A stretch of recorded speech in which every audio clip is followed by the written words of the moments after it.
الحمد لله نحمده ونصلي على رسوله الكريم أما بعد فأعوذ بالله من الشيطان الرجيم بسم الله الرحمن الرحيم اللهم صل على محمد وعلى آل محمد كما صليت على إبراهيم وعلى آل إبراهيم إنك حميد مجيد اللهم بارك على محمد وعلى آل محمد كما باركت على إبراهيم وعلى آل إبراهيم إنك حميد مجيد ربنا ظلمنا أنفسنا وإن لم تغفر لنا وترحمنا لنكونن من الخاسرين رب اشرح لي صدري ويسر لي أمري واحلل عقدة من لساني يفقهوا قولي واجعل لي وزيرا من أهلي اللهم فقهنا في الدين اللهم فقهنا في الدين اللهم فقهنا في الدين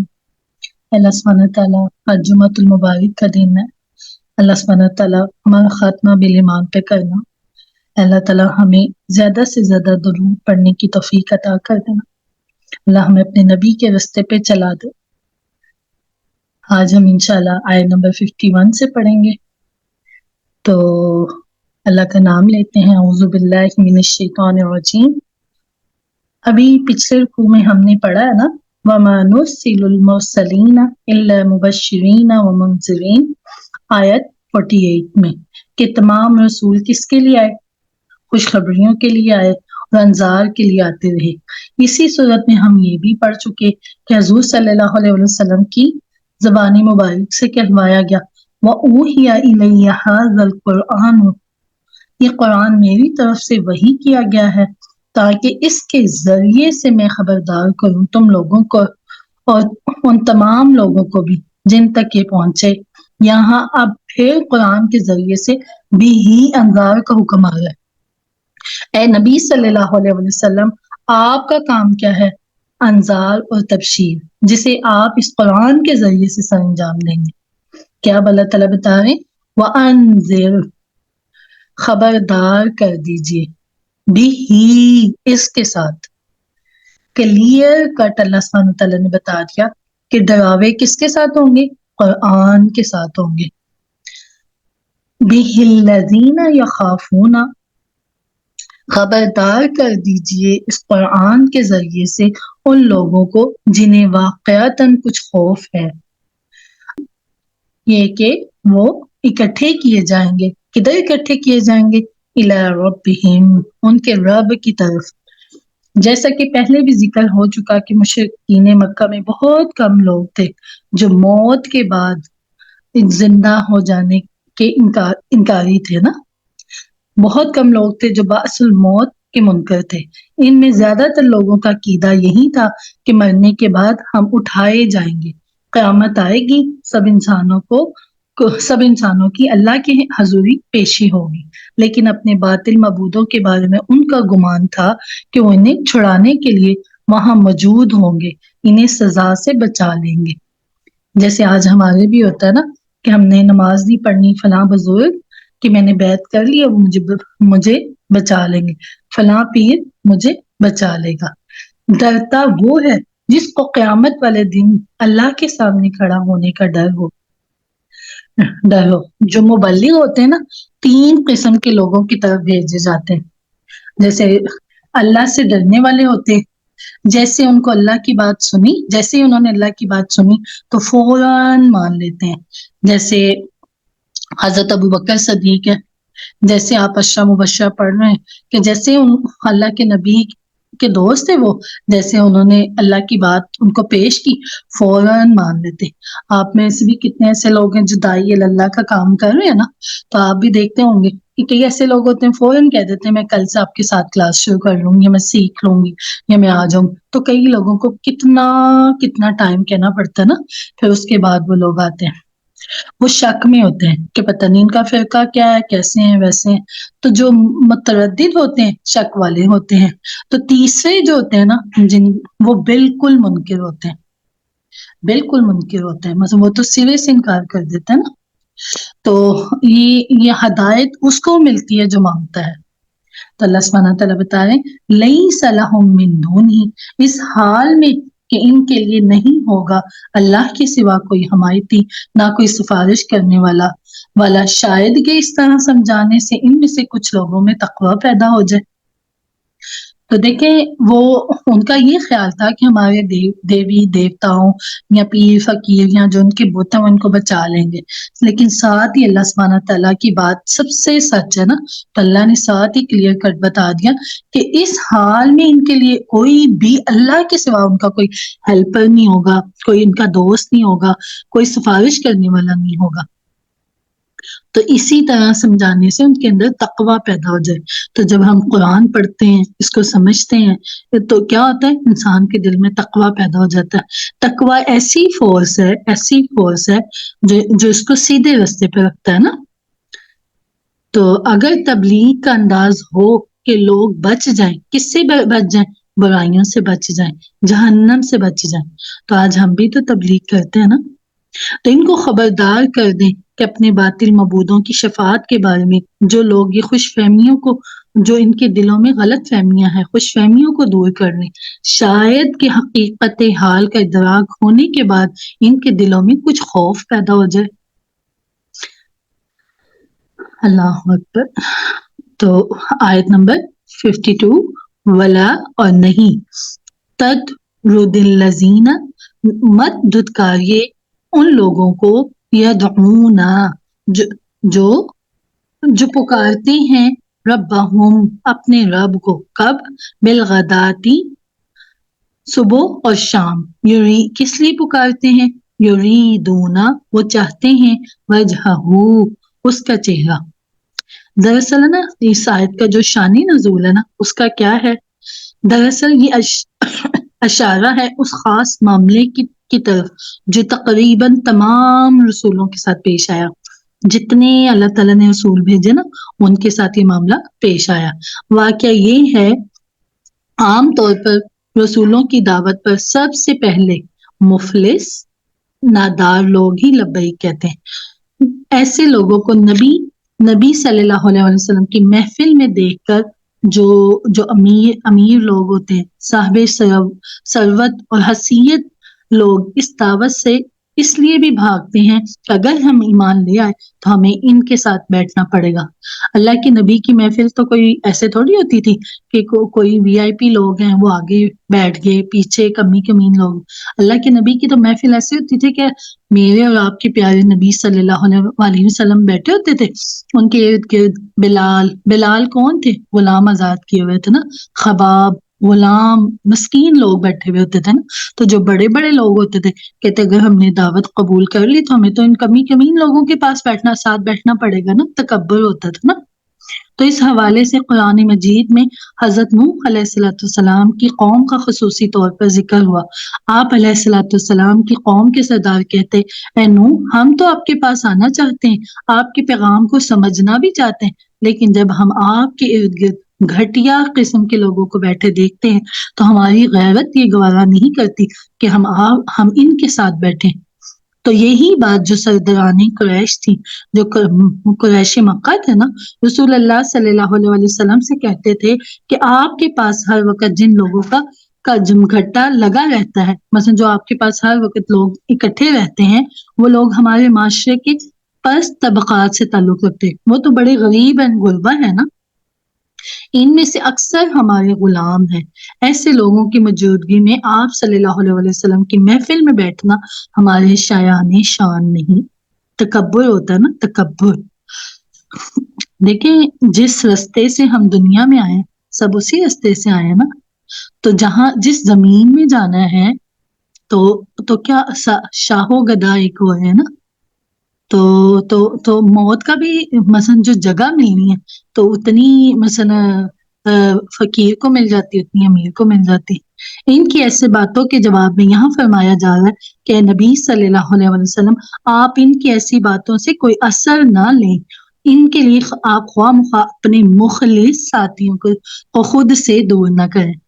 کتنا پیار آتا ہے جب بھی یہ آیت پڑھتے ہیں نا کہ اللہ کھڑے ہو گئے ہیں دین کی بات ماننے والوں کے ساتھ، اگر وہ غریب ہیں یا ان کا تعلق پست طبقات سے ہے تو کیا ہوا، ان کی شان تو یہ ہے کہ وہ صبح و شام اللہ کو پکارتے ہیں. آپ بھی تو ایسے ہیں نا. ابھی نواز جی نے بولا نا میں 3 کلاسز لیتی ہوں صبح بھی. تو کس کے لیے آتے ہیں؟ اللہ کے دین کے لیے آتے ہیں نا. اللہ سے مناجات کرتے ہیں, اس کی تسبیح تحمید کرتے ہیں, اس کے روئے انور کے طالب ہیں, اس کی رضا چاہتے ہیں.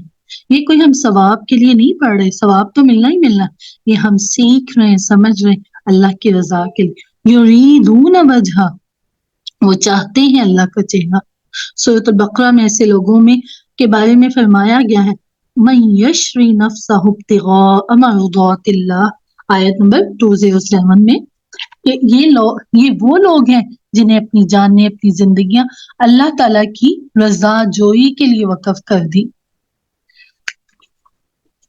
تو اللہ تعالیٰ نے کہہ دیا. دیکھیں حضرت عمر نے بھی فرمائش کی تھی کہ یہ بلال خباب اپنے ہیں, ان کو اگر آخر میں بھی بٹھا دیں گے, بڑے بڑے لوگوں کو آگے بٹھا دیں تو دیکھیں کئی دفعہ ہوتا ہے نا کہ کئی دفعہ کوئی بڑا بندہ دین میں آگے آتا ہے نا, تو ہم جو پرانوں کو پیچھے کر دیتے کہ یہ تو جڑے ہی ہوئے ہیں نا, انہوں نے کہاں چلے جانا.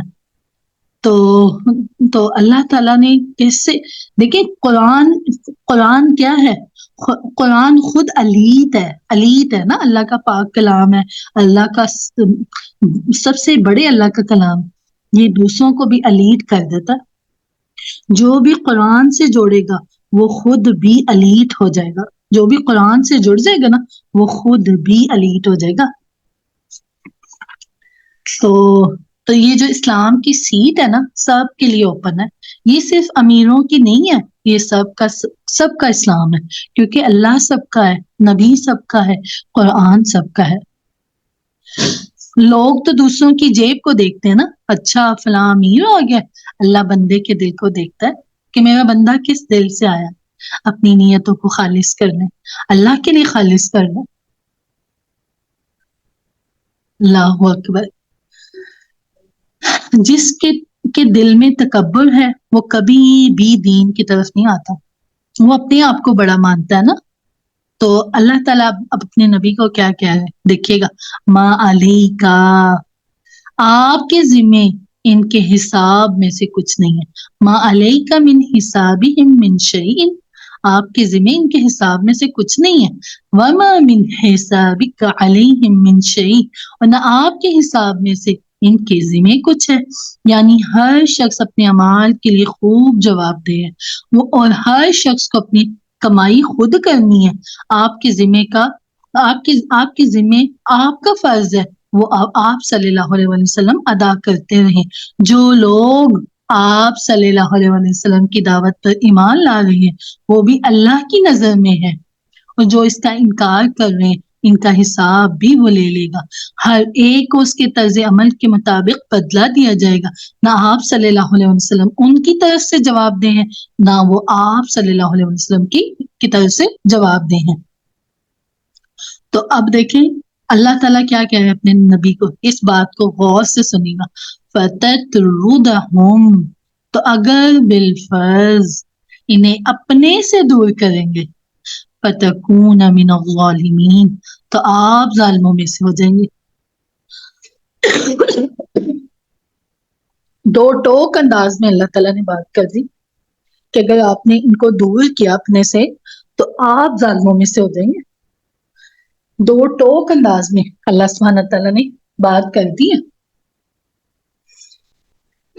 اللہ کو اپنے بندوں سے بہت پیار ہے.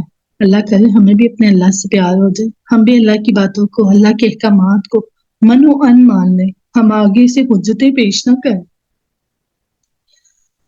تو آیت نمبر 53 دیکھیں, اس میں اللہ سبحانہ تعالیٰ کیا کہہ رہے ہیں, وَكَذَلِكَ, اور اسی طرح فتنا, آزمایا ہم نے, بعدہم, بعض ان کے, ببعد, بعض کے ذریعے. امیر جو تھے غریب ان کے لیے آزمائش بن گئے نا, یہ اللہ بڑے لوگوں کی آزمائش چھوٹے لوگ بن گئے, اور غریب لوگ امیروں کی آزمائش بن گئے. یہ اللہ کی آزمائش کا ایک طریقہ ہے. مثلا ایک شخص مفلس نادار ہے, اگر وہ کسی دولت مند صاحب منصب و حیثیت شخص کو حق کی دعوت دیتا ہے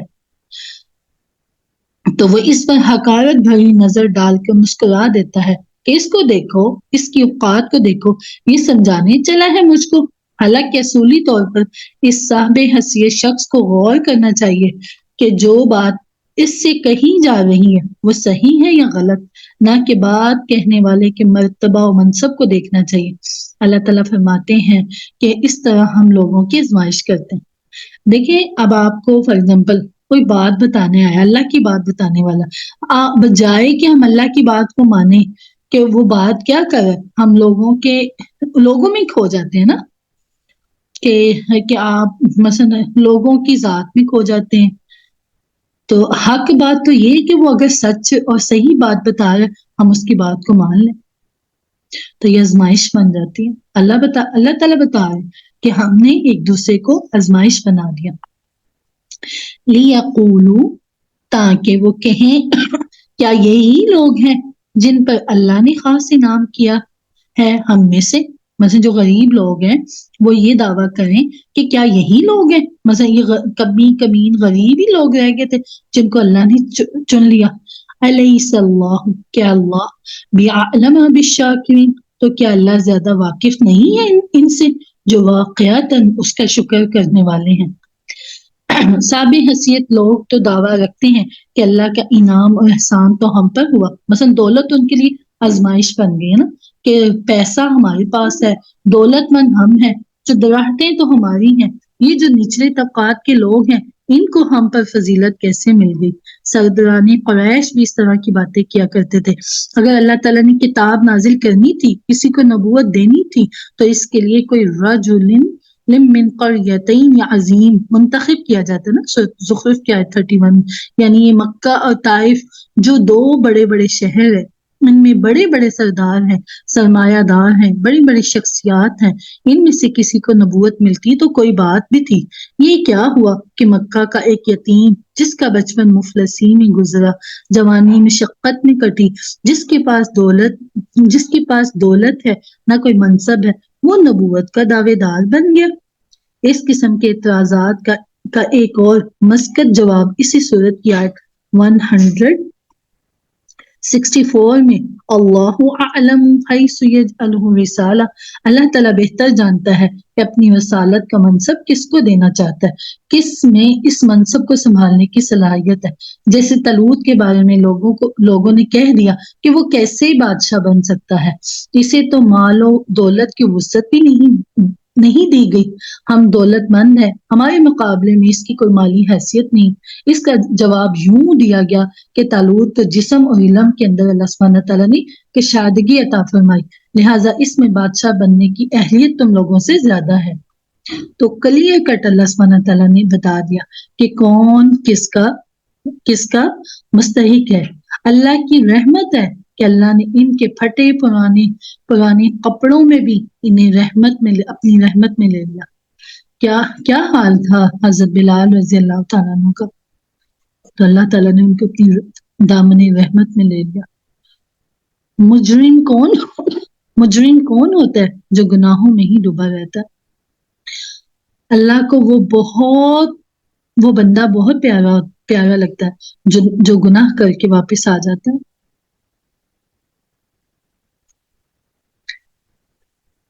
تو آزمائش بن جاتے ہیں نا ایک دوسروں کے لیے۔ کئی دفعہ ہمیں دولت، مال، صحت مل جاتی ہے نا، تو ہم کہتے ہیں اللہ ہم سے راضی ہے، یہ نہیں پتا ہوتا کہ یہ آزمائش ہے۔ ہر وقت ہم آزمائش کے پرچے میں ہوتے ہیں، امیری میں بھی، غریبی میں بھی۔ آیا نمبر 54، وَإِذَا، جب جَاءَكَ، آئے آپ کے پاس، الَّذِينَ، وہ لوگ، یُؤْمِنُونَ، وہ ایمان لائے، کس پر ایمان لائے؟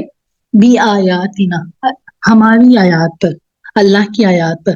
جب آپ صلی اللہ علیہ وسلم کے پاس آئے وہ لوگ جو ہماری آیات پر ایمان رکھتے ہیں، تو آپ ان سے کہیے کہ تم پر سلامتی ہو۔ اللہ اکبر کبیرہ والحمد للہ کثیرہ۔ بلکہ اللہ اپنے نبی کو کیا کہہ رہا ہے کہ اگر جو لوگ میری آیات پر ایمان لے آتے ہیں، جیسے حضرت بلال ہیں، کوئی ان کی نظر میں وہ کمین تھے نا، لیکن اللہ کی نظر میں وہ بہت بہت ان کے درجے زیادہ تھے. اللہ ان کو خود سلام کہہ رہے. غریبوں کے استقبال کے لیے نبی اکرم صلی اللہ علیہ وسلم کو اللہ تعالیٰ بہت پیارا حکم دیا گیا کہ اللہ تعالیٰ کی طرف آنے والوں کو موسٹ ویلکم کہو. اللہ کی طرف آنے والوں کو کیا بولو؟ Most welcome. تو کبھی تانا نہ دیں. اگر کوئی اللہ کی آیات پر ایمان لے آتے ہیں نا، کبھی ہوتا ہے نا کہ کسی کو دیکھیں، اب صحابہ کو بھی دیکھیں، حضرت ابو بکر فوراً آگے، تو حضرت عمر کو ٹائم لگا تھا نا، تو ٹائم دیا کریں لوگوں کو، سختیاں نہ کیا کریں. جب آپ صلی اللہ علیہ وسلم کے پاس آئیں وہ لوگ جو ہماری آیات پر ایمان رکھتے ہیں، تو آپ ان سے کہیں کہ تم پر سلامتی ہو. کس کی طرف سے؟ تمہارے رب کی طرف سے، اللہ کی طرف سے. تو رب کون ہے؟ کتبا، لکھ لیا. ربکم، تمہارے رب نے کیا لکھ لیا؟ اللہ تعالیٰ نے علی نفسہ، اپنی جان پر، الرحمہ، رحمت کو. تمہاری رب نے اپنے اوپر رحمت کو لازم کر لیا. اللہ سبحانہ تعالیٰ کی رحمت کے 100 درجے ہیں. ایک درجہ دنیا میں جس کی وجہ سے ماں اپنے بچے سے محبت کرتی ہے، جس کی وجہ سے جانور اپنے بچوں سے محبت کرتے ہیں، جس کی وجہ سے ہم ایک دوسرے سے محبت کرتے ہیں. 99 درجے اللہ تعالیٰ کے پاس ہیں. وہ قیامت کے دن صرف مومنین کے لیے ہوں گے، جنہوں نے اللہ کی باتیں مانی ہوں. دنیا میں تو اس رحمت کے ایک درجے کی وجہ سے آج کافر بھی تو فائدہ اٹھا رہے ہیں نا اللہ کی رحمتوں سے. تو قیامت والے دن صرف اور صرف اللہ تعالیٰ کے خاص بندوں کے لیے ہوگی، جنہوں نے رب چاہی زندگی گزاری ہوگی، من چاہی زندگی نہیں گزاری ہوگی. انہ من عمل، اور تمہارے لیے اللہ کی خاص رحمت کا مظہر یہ ہے، دیکھے گا، کہ تم میں سے جو کوئی کسی برے کام کا ارتکاب کر بیٹھے جہالت کی بنا پر.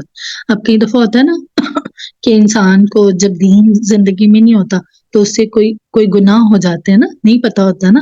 تو اب کوئی کسی سے جہالت کی وجہ سے کوئی گناہ کر بیٹھے، اگر کوئی گناہ کر کے آیا ہے تو اس کو کیا کرو؟ اس کو بھی امید دلاؤ.